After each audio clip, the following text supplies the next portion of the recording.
and examining their impact. So, if there is a probability, what is the probability of that risk? Identify this risk. What is the risk involved in this particular transaction?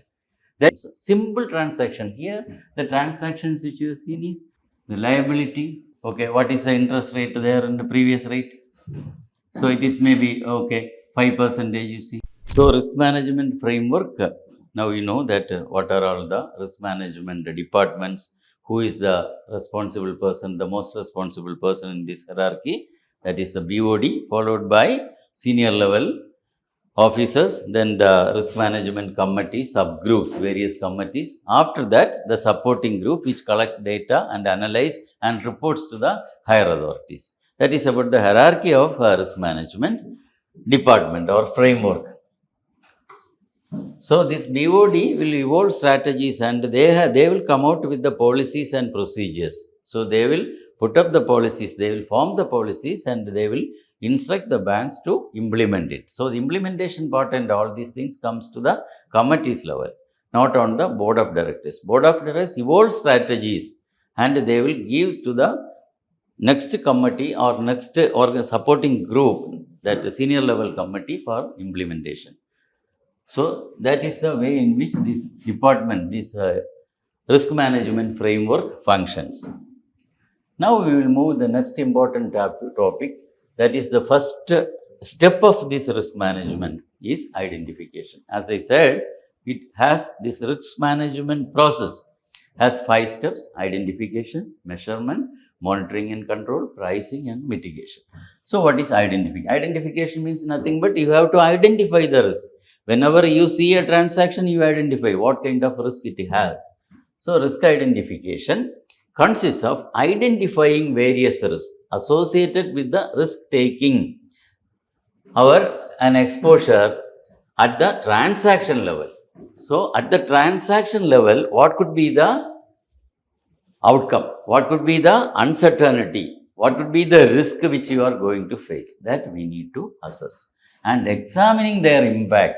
So if there is a probability, what is the probability of that risk and also its impact on the portfolio and on capital requirement. Of course, when you assess a risk that we have been discussing earlier also, whenever you assess the risk, whenever you identify a risk, you have to measure the risk, you have to keep capital. That is the capital requirement.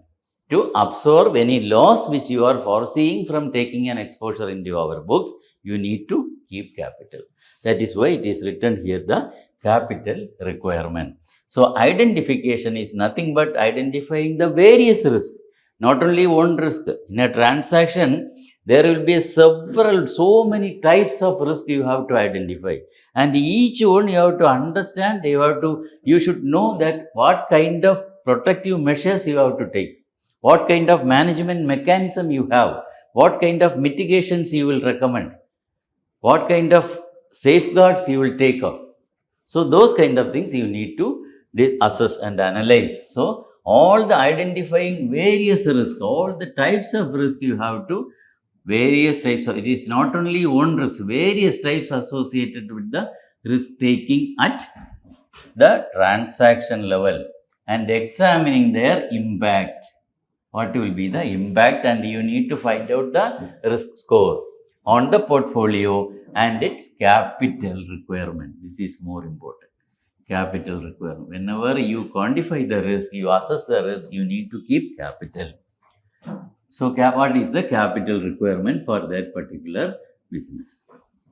Then this risk identification and different types of risk are best explained by taking an example. Now let us see one example. And on seeing that example, you will come to know what are all the risks involved in it and how do you assess the risk and how will you move forward. So one example, let us see. In the live scenario, you just imagine that your bank has extended rupees 1 crore for 5 years. This is one live example. So 1 crore rupees you have given as a loan. In the bank, 1 crore rupees you are giving as a loan. Rupees 1 crore is the loan for 5 years. So the period, volume is 1 crore. Volume of what? Volume of 1 crore loan means in your books of account, in your balance sheet, loan comes under your asset. You are investing, you are using the fund. You have secured, you have sourced some funds as deposits, then you utilize these funds and lended money towards a loan. That is your asset. That asset, the volume is 1 crore. Okay, the first one. Then you see 5 years. So for that asset, this 5 years is maturity. That is the tenor. That is the duration. Maturity. So volume and maturity, here you got it. Okay. In this particular transaction, you see the volume of fund is 1 crore. The maturity is 5 crore. Your asset side, you have utilized, invested, you are given as a loan. So what is the percentage they are charging? MCLR plus 2%. So if our MCLR is 10, 2% add 2, that is 12% you are charging for that particular loan. 12% is your interest income. Okay, interest income. Income is 10%, 12%. To be repaid in equal quarterly installments with 1 year moratorium. Okay. So, we are allowing an 1 year moratorium and you are fixing up a repayment schedule. You are telling the party to, it has to be repaid in a period of equal quarterly installments after 1 year. You are allowing a holiday period of 1 year. This is the situation. Okay, now you see how it will be funded. Funding has been done. Funding of the above loan is done from deposit of 3 years. You see, deposit of 3 years. So here funding means sourcing the deposits. Sourcing the deposit means your liability. Here it is your assets. 1 crore is the volume. 5 years is the maturity. Okay, 12% is your interest income, II. 5. You got everything here. Here funding liability of the amount is done from deposit of 3 years. Funding of the above loan is done from deposit of 3 years of the same amount. You see, same amount means 1 crore. 1 crore. So, the volume to volume, this is the liability, that is the source of funds. Volume is same amount means 1 crore.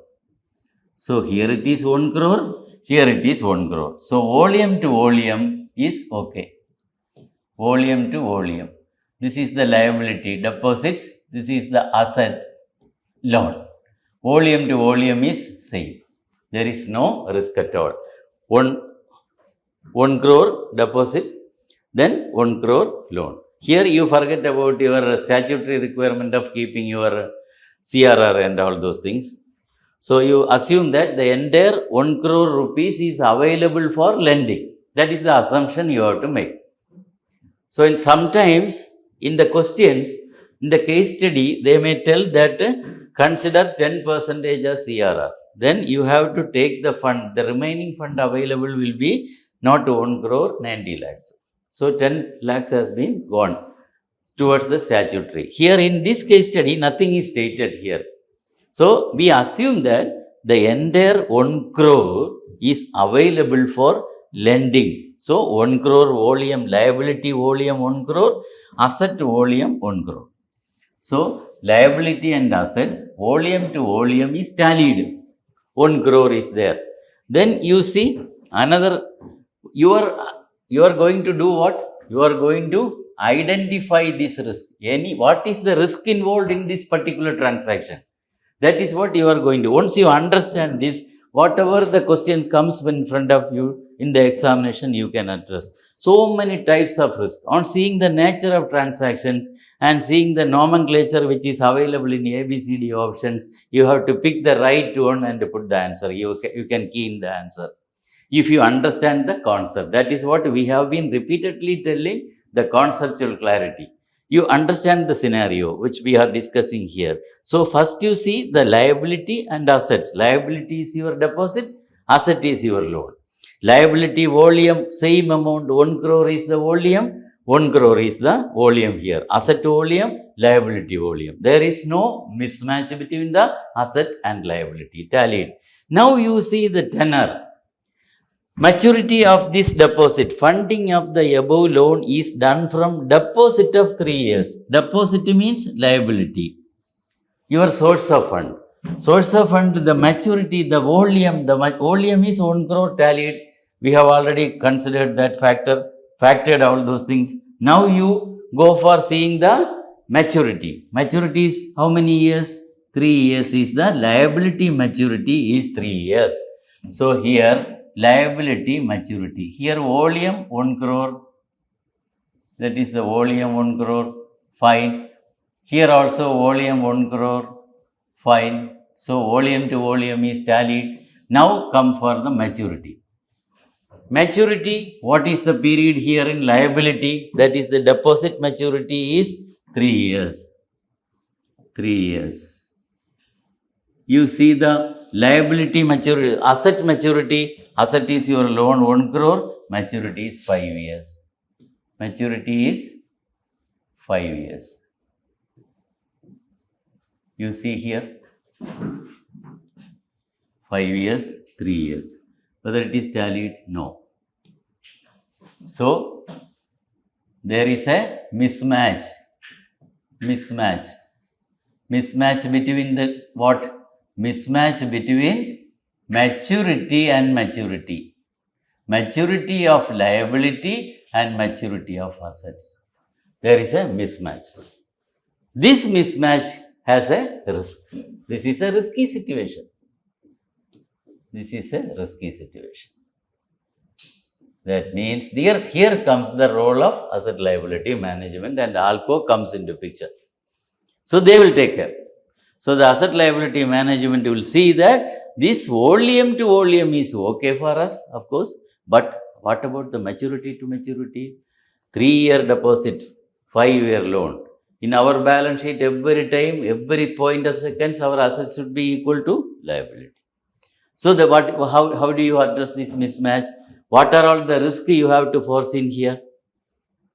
So the risk is, see, at the end of 3rd year, just you imagine this practical situation in the bank. At the end of 3 year, this customer who has deposited rupees 1 crore with us has come to the bank and say that I want to withdraw money, of course, because the contractual obligation is over.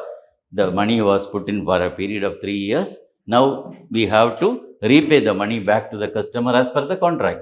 So at the end of 3rd year, we have to give back this money to the depositor. Then after that, what will happen? At the end of 3rd year, here this 1 crore has gone, so here it becomes 0. So there is a mismatch. But we have given this 5-year loan, 1 crore loan is still in the books. So there is a mismatch. This 1 crore has gone out of our books. So that has to be compensated. That has to be filled in. It should come from some other source. Either this fellow has to repay either this fellow has to renew the deposit, or we have to find some other source of getting another fresh deposit, or you have to go to the market and you have to borrow money at a higher cost of interest. So those kind of situation leads to a risky situation, risky conditions. So we have to address that. So that is the mismatch between the maturity, duration, M to M, maturity to maturity there is a risk we are foreseeing that we need to address that. So that is the risk which we can, you see from this transaction, just on seeing this, immediately you have analyzed the risk. First risk you have to analyze, you have to identify is, of course, this being a credit transaction, there is a chance of default. So the default risk is of course there. It is a credit risk. Then there is a default risk also, it is there, because we have to expect some it may come. So there is a default risk you can assess from this loan. Then if the deposit is not renewed at the end of 3rd year, there is a risk of mismatch risk will be there. There is a funding risk will be there. Where do you fund this 1 crore at the end of 3 years? Either we have to put pressure on the customer to renew the deposit, or we need to go for a fresh deposit at a higher cost maybe, or we have to go to the market and borrow fund at a higher cost. Maybe it will again affect our income. So there is an income risk also there. So many risks you can evolve, you can derive from this transaction. So on seeing this transaction, just what are all the risks you can identify from this simple transaction? Let us discuss one by one. So what are all the risks associated with the above transactions without taking into account CRR/SLR requirement? That is what I told you in the beginning, without taking into account the CRR/SLR. Suppose you are asked to maintain a CRR percentage of 10% or 4%, whatever it is, then 19% SLR, like that 19 plus 4, 23% you have to reduce from the exposure, what you call the deposit amount, then the remaining amount only is available for lending. Here they say that without taking into account CRR/SLR, that 4R, 4.5 SLR, CRR requirement, 19% SLR requirement, we forget about that. Now you assume that the entire amount is available for lending. So what are all the risks you can find out from these transactions? All these, you see, funding, liquidity, gap, mismatch, default, credit, time, basis, reinvestment, embedded. You can figure out so many risks from such examples, such transactions. Simple transaction here, the transactions which you have seen is the liability, deposit. Deposit is 1 crore. Asset loan is 1 crore. Maturity 3 years. Maturity 5 year. 5 year. Then interest rate 12%. Okay, what is the interest rate there in the previous rate? So it is maybe, okay, 5%, you see, or 5.5, 5.5%, sorry, it is like the other way.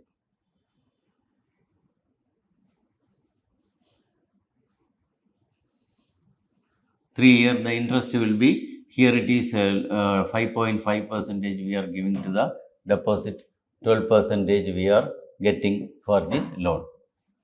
Okay, now so many risks. What are all the risks you can identify from these transactions? Liability, assets, 1 crore, 1 crore, 3 year, 5 year, 5.5%, 12%.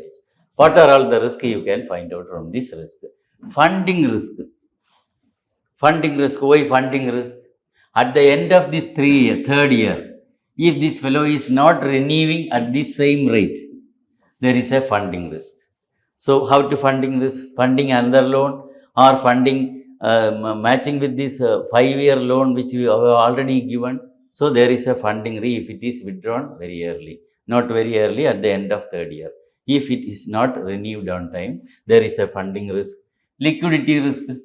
Of course, there is a, if they commits a default, if this fellow, this 1 crore loan commits a default, or if it is not paying properly on time the interest is not serviced, or the installment is not serviced, or the default he commits, he keeps on doing the default, committing default in this transaction, our liquidity will, our inflow will be affected. When our inflow will affect, it will affect our liquidity. So there is a liquidity risk. Gap or mismatch risk. So see, 1 crore volume, 1 crore volume to volume, I said it is okay, but it is for 3 years. For these 3 years, this fellow will come and withdraw the money. If it is withdrawn the money, there is an asset liability mismatch will be there. There will be a gap between the liability asset. The gap will be there.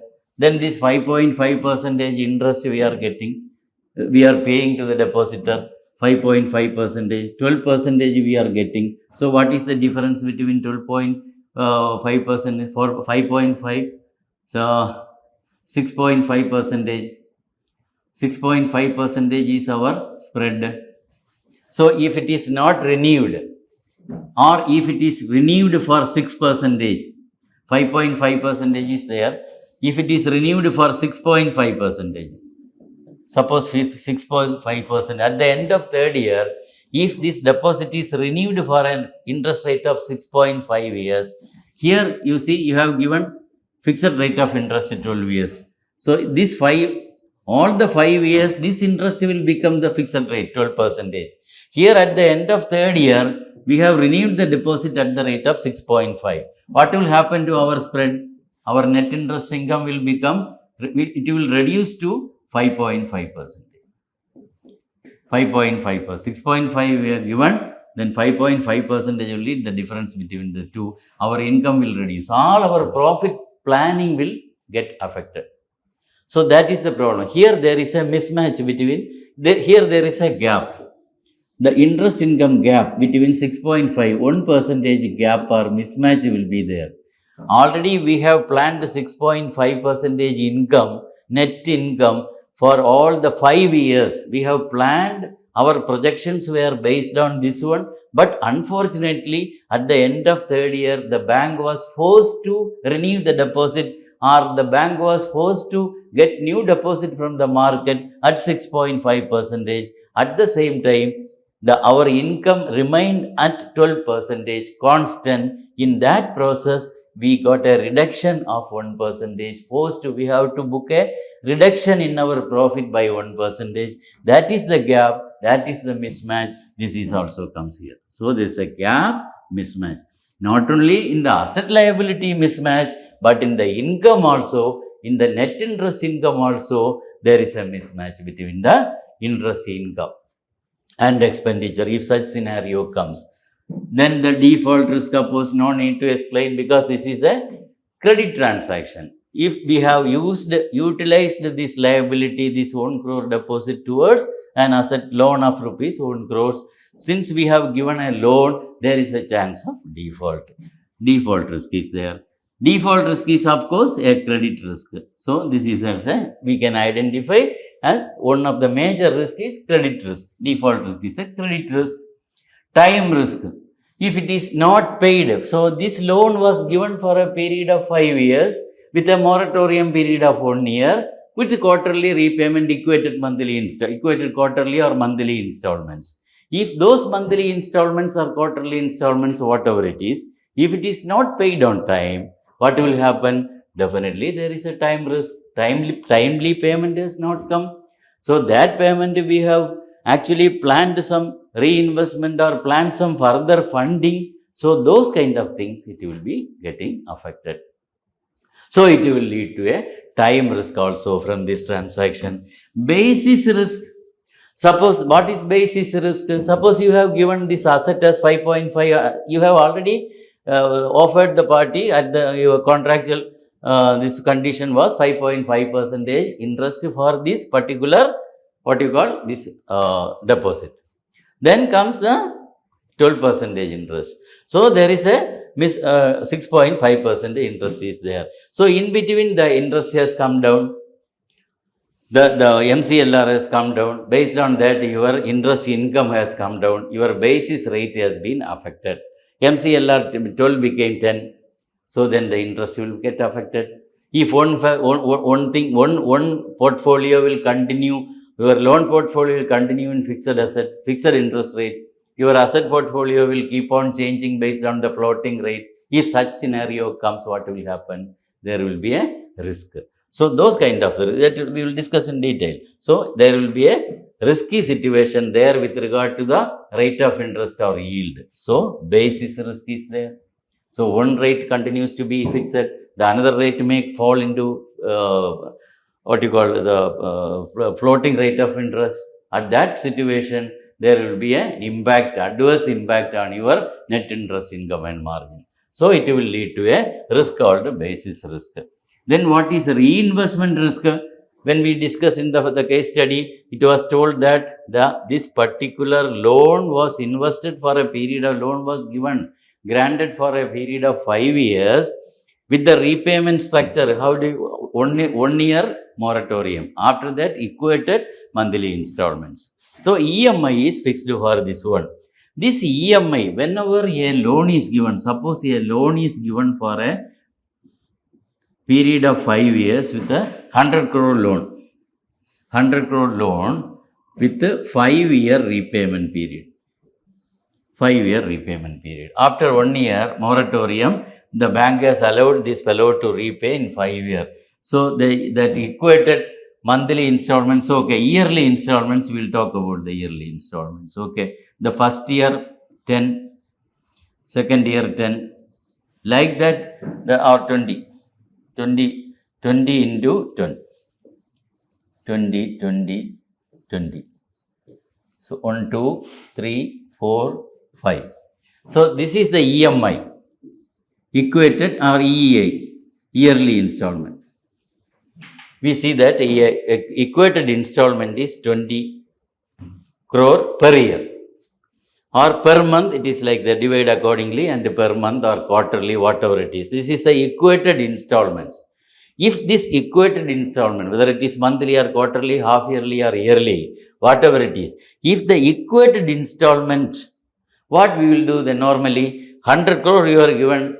So towards principal, the borrower was supposed to repay in the first year 20 crore.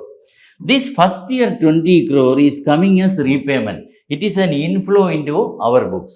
This inflow, what the bank will normally do? They will not keep this fund idle. They will do what? They will reinvest this fund into some other loan, some other products, and make money. They will not keep this fund idle. They will see that it is reinvested, and we generate income from that reinvestment fund also. That is called reinvestment. So EMI, whatever the installments coming towards us as inflow, as repayment of earlier loan which we have given, this EMI portion, normally the banks reinvestment that EMI into some other products and make money. That is called reinvestment. So that reinvestment, there is a risk. What is the risk involved in this reinvestment? You see, the loan was given for, originally the loan was given for at an interest rate of 12%. So what the bank says, the regulator says, this EMI, when you reinvest this EMI reinvestment, when you reinvestment this EMI, it should not fall below the original rate of interest. That means the minimum rate of interest you have to charge for this reinvested business, reinvested loan should be minimum 12%. That is the earlier loan interest rate. If any chance, if you are supposed to, you are giving, extending this reinvested amount loan to another loan, you are funding towards another loan with this EMI, if the rate of interest falls below 12%, there is a risk called a reinvestment risk. So just among these risks, there is a high chance of asking the examination reinvestment risk. So it was repeatedly, the earlier experience is like that. So many examinations, they have repeated this one. Reinvestment risk. So whenever an EMI is involved, the bank, they are reinvesting that EMI into some other loan, the bank should charge a minimum rate of interest of the original loan interest rate. Whatever the interest rate charged for the original loan from which you are getting the EMI, that EMI you are using for what?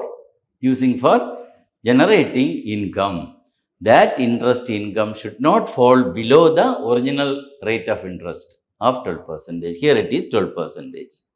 That is what, if it is charged, suppose you are giving the reinvestment loan as 11%, there is a risk, because the bank has already planned 12% income for entire loan transactions. So whatever the amount coming from this loan also, it should not fall below 12% using this EMI amount. Whenever you fund the EMI amount towards another loan, you should charge minimum original rate of interest, 12%, which you have charged for the original loan. That is reinvestment risk. Just you remember that reinvestment risk is very important. So reinvestment, the term which you have to remember is, whenever there is a mention about EMI, it is of course reinvestment risk. Then the embedded option risk. This also you have to, like investment risk, there is a chance of asking this in the question examination. So this embedded option risk is also high for asking for among the MCU or case study. Embedded option case study also you can expect. They will give you a half-page description of a big story. Then they will explain that so and so has invested this bank. This bank has the following investment in their books of account, that is so and so has invested this month for this period, and that is a deposit. The bank has utilized this amount as loan. That this was the interest rate, like that. If in this particular case, what we have discussed earlier is 3-year loan, 3-year deposit invested for 5-year loan. That 3-year deposit, that means the deposit, that is the liability, is 3 years. Loan 5 years. 5 years. 1 crore. 1 crore. 5.5 percentage.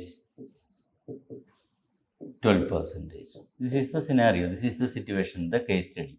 So 3-year loan. 5-year.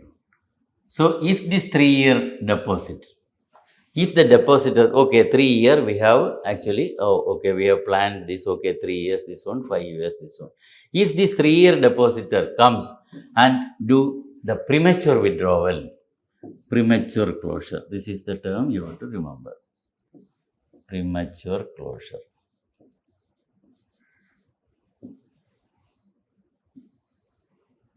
If there is a premature closure is done in such a deposit of 3 years, if this depositor comes and wants to withdraw the money in 1 year or 3 months or 2 years, whatever it is, if the deposit is withdrawn prematurely, there is a risk called embedded option risk. So, embedded option risk, the best thing to identify this is there is a nomenclature, there is a condition in that case study, the premature closure will be there. This premature closure is applicable for both, for deposit as well as loans. If the loan is closed prematurely, also there is a risk called embedded option risk. If the deposit is closed also prematurely, there is a risk called embedded option. Why it will there is a risk, you feel, you identify there is a risk in the premature closure? Because your entire plan is collapsed, disturbed, isn't it?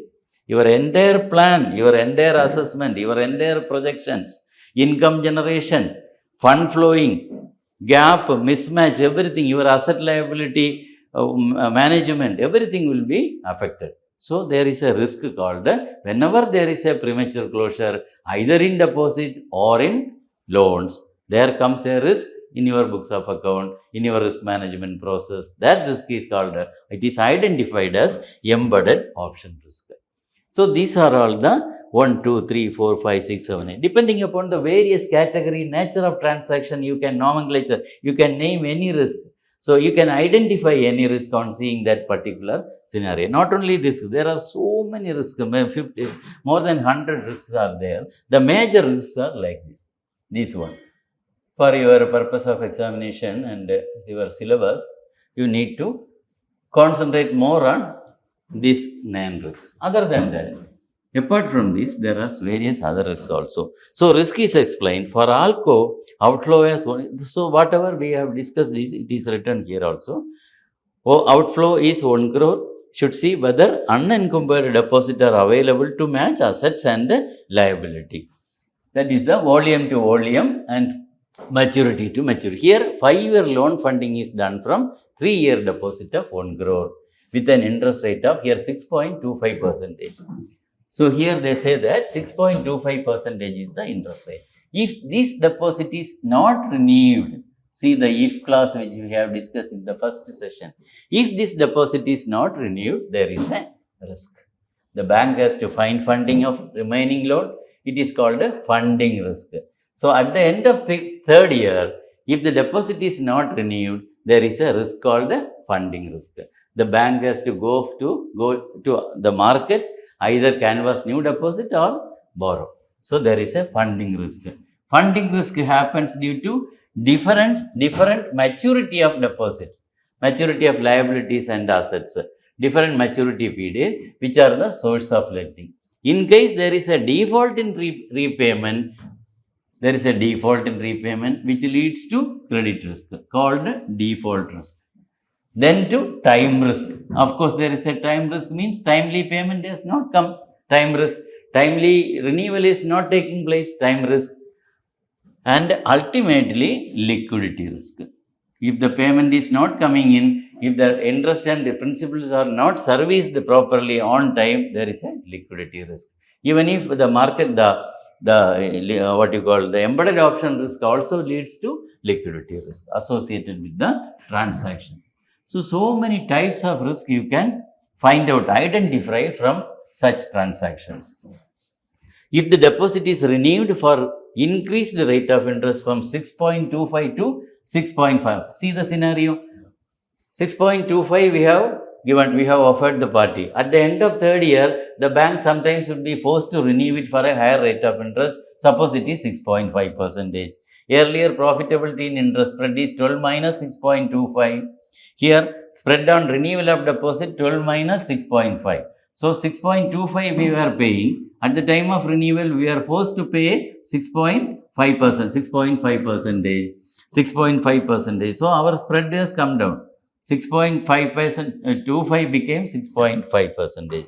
So the gap is 0.25. Here, see 0.25, 6.25 we are paying. Then at the end of third year, we have to pay 6.50. So our point, there is a mismatch of 0.25% here. So the gap is 0.25. This 0.25 creates a gap or mismatch called a gap risk or mismatch risk, which is also an interest. Here, this risk is an interest rate risk.